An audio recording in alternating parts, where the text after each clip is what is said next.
Welcome, Clipper Nation, Clipper fans all over the world. Thank you once again for joining me here. Mykell Matthew here with your favorite show, Full Clip, Clippers Unleashed. Man, you got a lot to talk about when it comes to Clipper Nation, and I'm going to have so much fun today. But no beef today, man. My guy is gone. He's out of town, but don't worry about it. We got a nice guest here, a special guest. My guy, he's written for the LA Sentinel, Culver City Observer. He has his own thing going with Motivated Purpose. Another journalist here in LA, representing Chicago. The one and only, my friend, Khari Jones. Yo, man, what's up, Khari? How you doing, what's brother? What's good, bro? Glad to be here. Thank you. Thank you for having me, so much bro. for joining us. How you doing, man? Man, I'm doing good, man. It's a vibe, you know what I'm saying? I'm just been chilling, man. I'm relaxing. I'm excited to be on the show, like, literally. Hey, you guys been doing your thing, like, literally. Yeah, it's going to be fun. And the Clippers, you know, have been kind of doing their thing on and off since the All-Star break. Last night, they were able to pick up a nice road victory, 126-111 over the Chicago Bulls. In your hometown. My hometown, what's happening? Able to take over and, you know, get a nice win. And it was good because you had Kawhi. We were there in the building a few nights ago when Kawhi left early. Everybody was in panic mode. Crazy. Yeah. Right. Which was crazy. And then we got the news that it was back spasms. But he showed up, 27 points in this game. And Paul George, 11 for 12, 28 points. He played a really great game. Norman Powell doing his thing. He had like 18 points. But shout out Bones Highland, who got the start yesterday with James Harden dealing with his injury. We're going to talk about that more later. But Bones Highland, 17 points, 11 assists, 5 rebounds. Just what did you like about the performance yesterday, especially with Paul George playing the way that we always expect him and hope that he plays? No, I think that Bones is like, well, first I'm just glad he got his opportunity, you know, because he had a nice rhythm before James came there, and now he got, you know, he's been kind of frustrated, but now he's getting in the rotation and things of that nature. So him playing, he looked comfortable. Yeah. You know, he's in rhythm. I actually saw Paul give him the ball, like, yo, go ahead, you know what I'm saying, do your thing, like, work. So, you know, I've seen him get comfortable, so I like that about Bones right now. And he's playing defense as well, too. Like, and I'm starting to see the flashiness, like, you know, he's getting comfortable out there. Yeah, busy out there, getting busy. Busy, man, yes, sir. That's my guy, Bee's guy, and, you know, what he does, he's able to go and get a bucket whenever he wants, you know. And it's so great to see him go dish out 11 assists because that's a part of his game that most people don't talk about, but he can do it. And it was just a great all-around game for him. But when we see PG, because we say it here all the time on this show, that PG, I say it at least, that PG is an X factor. If this team wants to win a championship, Kawhi, if healthy, is going to be the guy and ball out and step up when he has to. But if PG can be that guy consistently, they can be one of the tougher teams to beat in the West. 28 points, 11 for 12, like I said earlier. Just how important is he for this team going forward? Paul is very important. He, you know, he brings so much to the team. You know, just with his energy, his scoring ability, his leadership. You know what I mean? I think and all his defense as well. Like when Paul's on defense, he's playing too. So Paul brings a lot to this team, and that's one thing you said. Like I do believe that he's one of the biggest X factors for this team.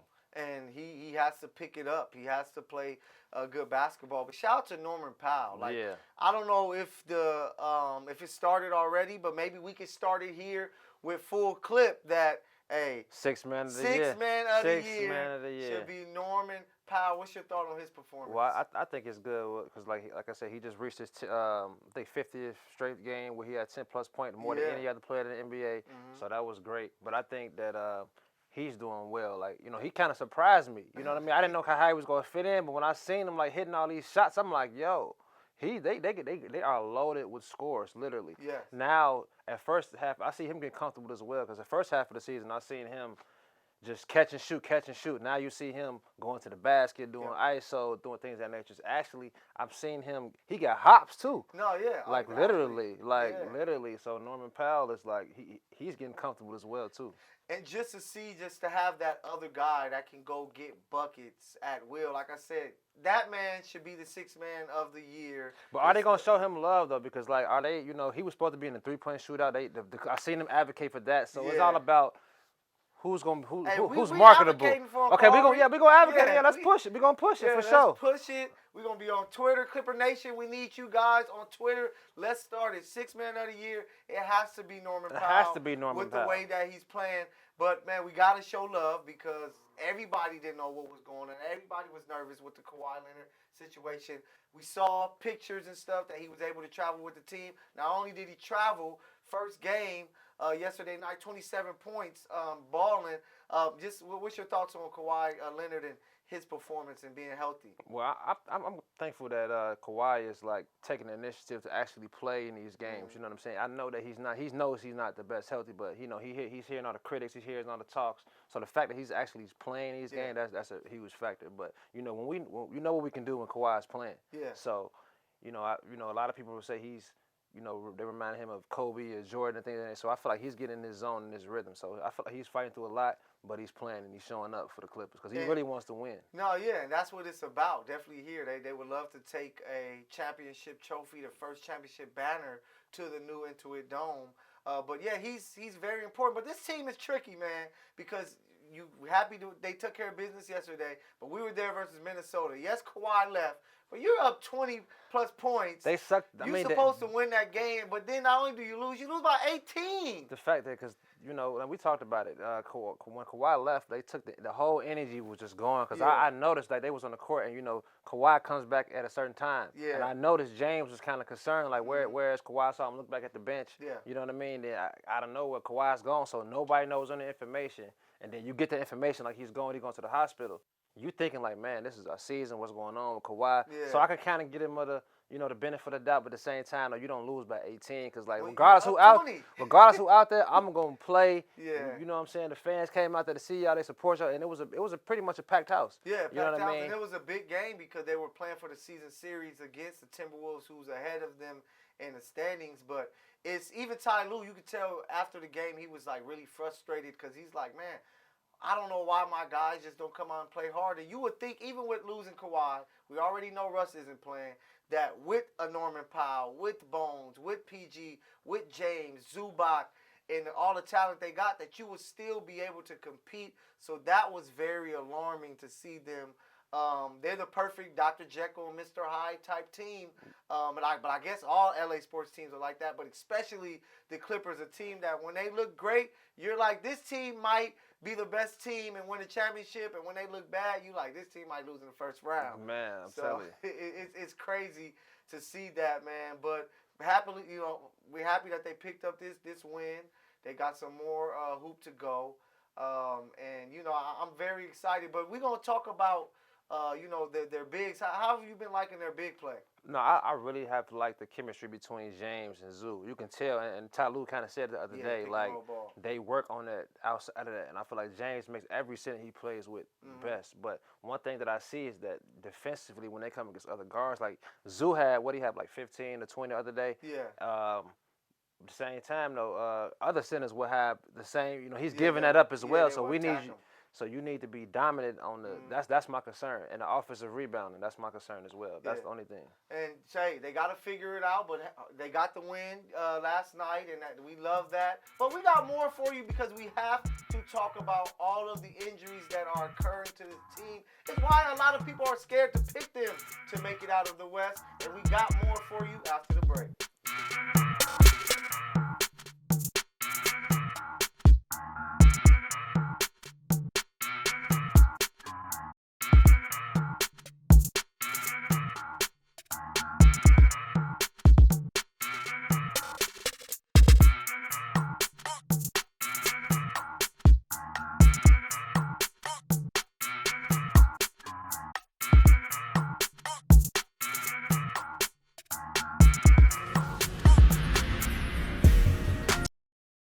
Hey everyone, I'm Neko Gumike with the LA Sparks, and you are watching Infanity Television.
Profanity Nation. A podcast for the fans, by the fans. Dive deep into the topics the other shows miss. Raw and uncensored. And he's going to play team ball. His legacy is at stake. Rare, hard-hitting interviews with players, coaches, and you, the super fans. I'm not hating. I'm like, okay, cool. Good. 3 championships in 5 years. He's more than good, bro. Profanity Nation. Listen live or subscribe on your favorite podcast platform.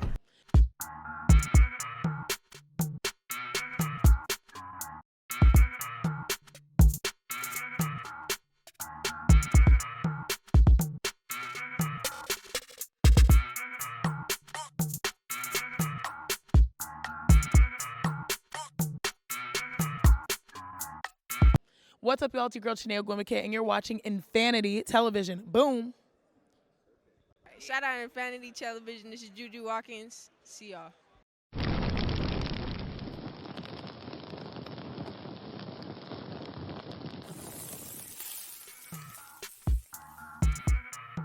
Clipper Nation, we are back.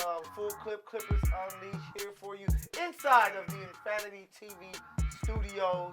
Mykell Matthew with my guy Khari Jones. 2 journalists talking about your favorite team that we cover, but we left off talking about the injuries. Yeah. So yesterday game, no James Harden. He was out with the shoulder injury. They had the scare that we all felt in the building when we were like, what's going on with with Kawhi Leonard? We found out that it was a back injury. And you know, Russ is already out. The hope is that he comes back before the end of the season. We already know Paul George has dealt with stuff during the season. Like, how scary is it for this team when it comes to all of these injuries that are kind of occurring for the team right now? It's real scary right now at the moment. You know, like I said, you got Kawhi, Russ, James, your top 3 players. You know what I mean? You also Paul, all dealing with injuries. You know what I'm saying? So that's kind of scary, and it brings flashbacks to what happened in the previous years with the Clippers. Like I said, they had a lot these past years. They had a lot of chances to compete for a championship, but due to injuries, we don't see what happened. But this season, it's like everyone is kind of like hurt right now. You know, so I think with everything that's on their shoulders right now, I think they're going to try to fight through it, but we just hope it's nothing serious right now. You know, you got Zoo is hurt. He's playing. He's limited. He's on minutes restriction when he's come in, so he's going to be a key piece. He has to be healthy. Not only he has to play, he got to be healthy. Yeah. You know what I mean? And James, he don't really deal with too many injuries right now, so for him, just give him the rest he needs right now. And James is a different type of guy because after every game, we always see him. We're like, game's over. Where is he going? Immediately.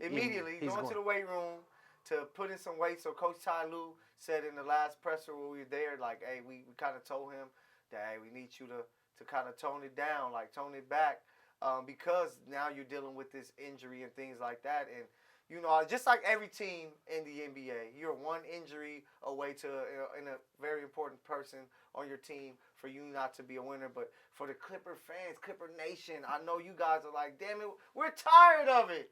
We don't want to deal with this no more. We don't want our guys injured and missing these games.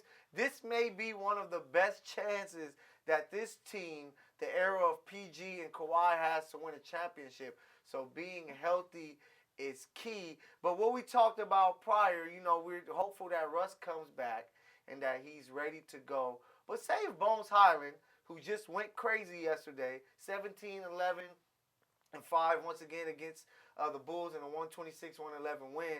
What if he continues to play well? What do you do? Like, do you rush? Like, once Russ get back, is it you're back in your role, Bones, welcome back to the bench? Or do you say, hey, we're going to go with the hot hand. Let's let Bones do his thing? Well, just for right playoff purposes right now, I would say, because we had talked about what they would do in the future, but as far as like with playoffs, I would really play Russ. Okay. You know what I mean, with the playoffs right now. You know, I know because he has the experience. Even prior to the injuries, I was like, Russ is going to be, you said Paul. I believe Paul as well, but I believe Russ is going to have one of those times like, hold on, we forgot he's Russ. Yeah. That's what I see because he's, like I said, he's limited right now because he can average 20, 25 if he wanted to, if he was playing the minutes that he wanted to. So I feel like he's going to have a big game when one of those 3 guys, James, PG, or Kawhi, if one of those guys is having an off night, I really believe Russ is going to come in, especially him playing against second unit. So if he's healthy, you know, and he's been happy lately too as well. So I could tell it's going to be pretty quick before he comes back. But I would play, for right now, I would definitely play Russ over Highland. But for the long term, we have to see about that. Yeah, and it's just good to as many players as you can have doing good things going into the playoffs is great. Bones can go and get a bucket off the dribble. Surprisingly, he showed us that he can create for other guys, so it's good that he's doing it. But I agree with you. I'm gonna go with you there because Russ is the vet, Mr. Triple Double. He's been to a finals, been to the Western Conference Finals multiple times. He's a guy that that can really help this team, and he's a vet, and you need that when it comes to the playoffs. But you just hope that he's healthy. Yeah. I wouldn't rush him. If his hand isn't right, definitely the way that he plays, the way he attacks the basket, the way that he plays defense and gives us everything, you have to make sure that his hand is fully there because he messes it up again, then you might lose him for the year. But yeah, man, just health is such a big thing for this team, and you just hoping that they can get themselves right. What do you do with James though? James is dealing with the shoulder. Do you like continue to sit him, especially with Bones playing well? Or how do you monitor that? I would sit James, you know what I'm saying? But James loves to play. That's one of the things. So like I said, like you said, Ty, they have to control that. And Ty mentioned in the press room, we heard it, he was like, it's gonna be between me and James, the team and James. I'm making the best decision on far as health. Like I said, James don't really miss games like that, but I would rest him, put him on a minutes restriction, and let Bones get busy and go crazy. You know what I mean? Let him warm up and get ready for the playoffs, just in case they might have to use him. He had to go all out. You know what I'm saying? And that's what's so crazy about this Clipper team because when you just think about guys that can get buckets, Kawhi, Paul George, James, Russ, Norman Powell, Busy, Zubac can go and finish inside and get some buckets. Tice can go and knock down some threes, and I hate to say this name because a lot of Clipper fans aren't the biggest fan, but P.J. Tucker, if he can finally make some shots, is somebody that can knock down. You saw him knock down that one three. The bench, they stood up like it was a happy moment. Like, it's time. And don't forget about P.J. I'm glad you said that. P.J.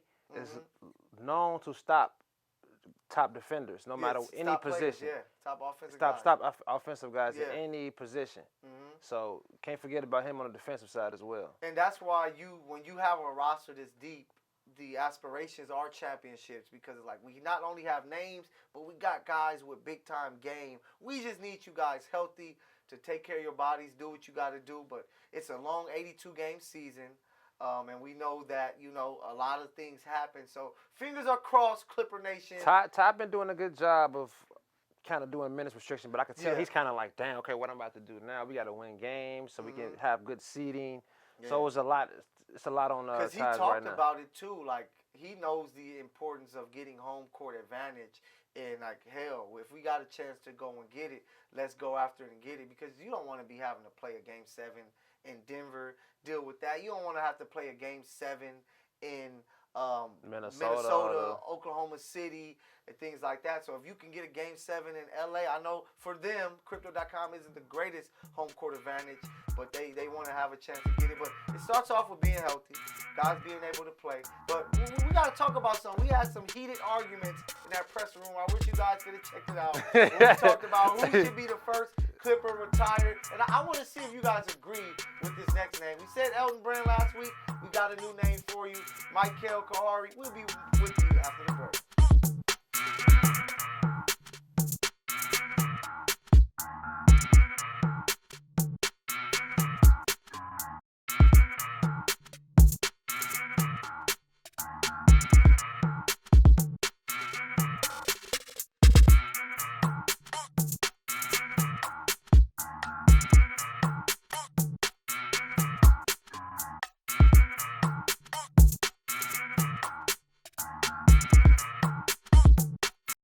Hey everyone, I'm Mykell with the LA Sparks, and you are watching Infanity Television.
Profanity Nation. A podcast for the fans, by the fans. Dive deep into the topics the other shows miss. Raw and uncensored. And he's going to play team ball. His legacy is at stake. Rare, hard-hitting interviews with players, coaches, and you, the super fans. I'm not hating. I'm like, okay, cool. Good. 3 championships in 5 years. He's more than good, bro. Profanity Nation. Listen live or subscribe on your favorite podcast platform.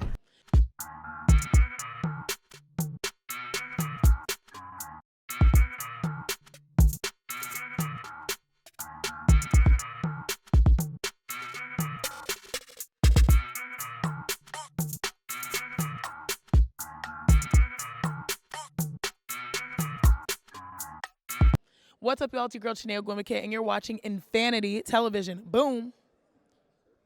Shout out Infanity Television. This is Juju Watkins. See y'all.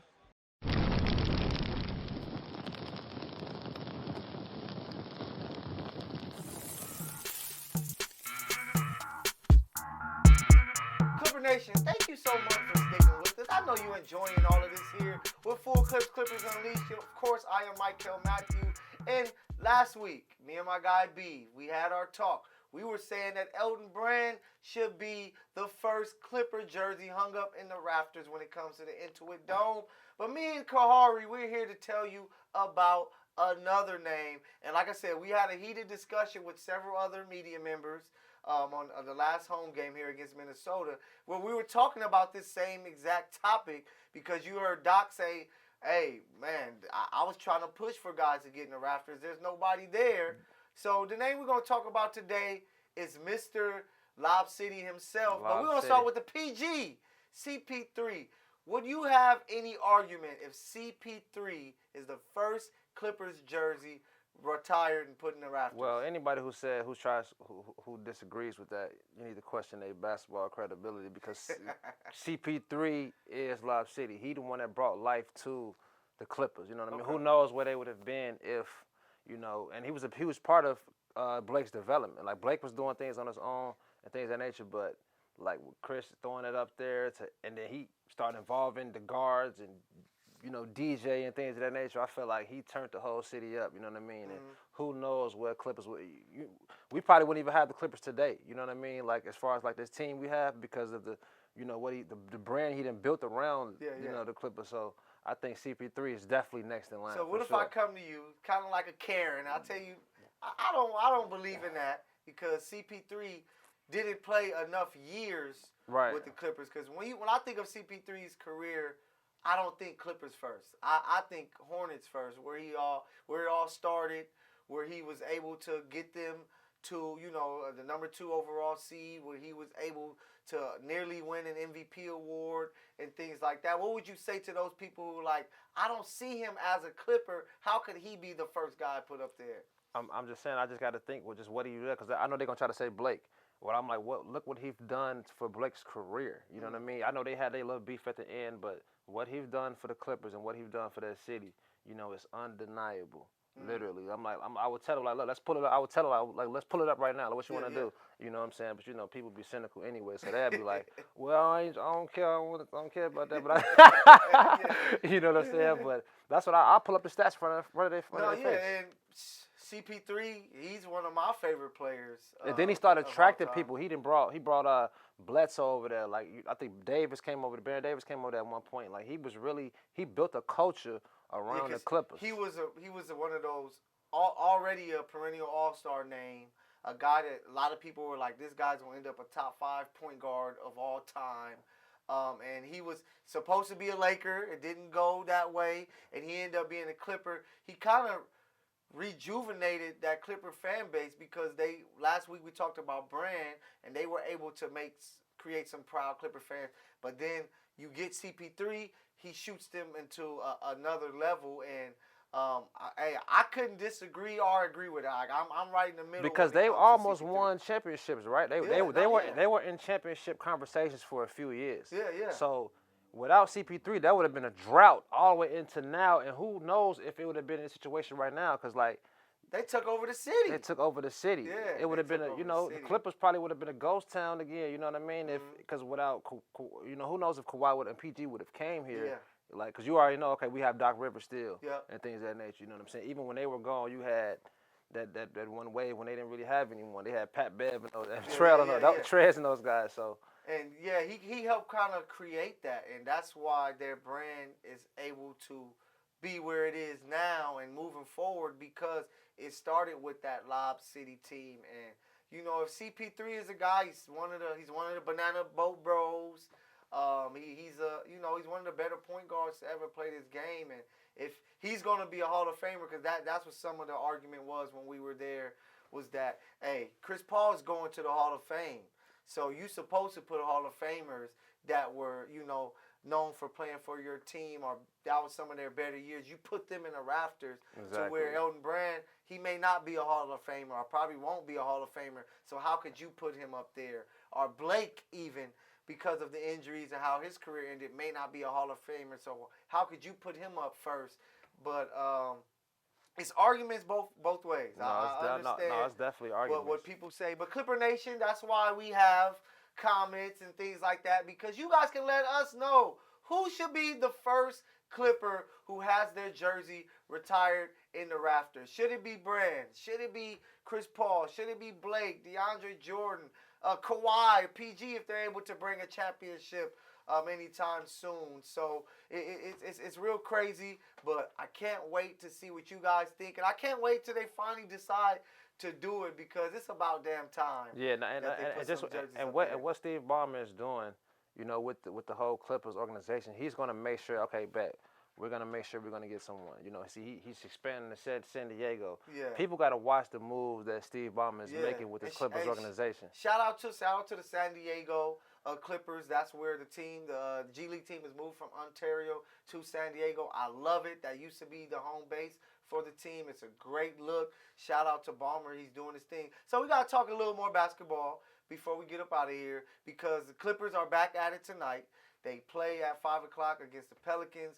They got matchups Sunday. They come back home to play the Hawks. Then they leave to go and play the Portland Trail Blazers in 2 back-to-back games. So with those 3 games, what do you see? Are they winning all 3, going 2-1, 1-2? What's your thoughts? It's probably 2-1, depending on what's going on, what happens tonight. You know what I'm saying? Because that Pelicans team is tough. Like you saw what happened last time.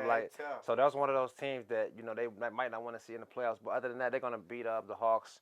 You know what I mean? They're gonna go 2-1. Okay, 2-1. I think I like that too. I think that they're gonna find a way. And we don't know. I think some players are out tonight as well. Yeah, and we're gonna see tonight what Ty Lue does, if he wants to give guys a rest, because it is a back-to-back. Is James gonna actually play? But it's gonna be a tough one tonight. But I do think they find a way to beat Atlanta, beat Portland. And they have to, because they're trying to move up. They're trying to have a chance to be in that top 3, top 2, maybe get to number 1. But, man, Khari, thank you so much for joining the show. Thank you for having me, bro. I'm glad to be here. So much fun. Make sure you guys follow my guy at Khari Jones. Check out Motivated Purpose, all the work that he's doing. But Clipper Nation, we got you covered. Make sure that you guys are following everything Infanity TV, Instagram, Twitter, YouTube, so that you can check out me and my guy Beeve, or sometimes Khari, or whoever else joins us there in the arena to give you all the latest and greatest when it comes to the team. We thank you. Can't wait to see you again next week. Mykell Matthews, Khari Jones, full clip, Clippers Unleashed, baby. Catch you next week.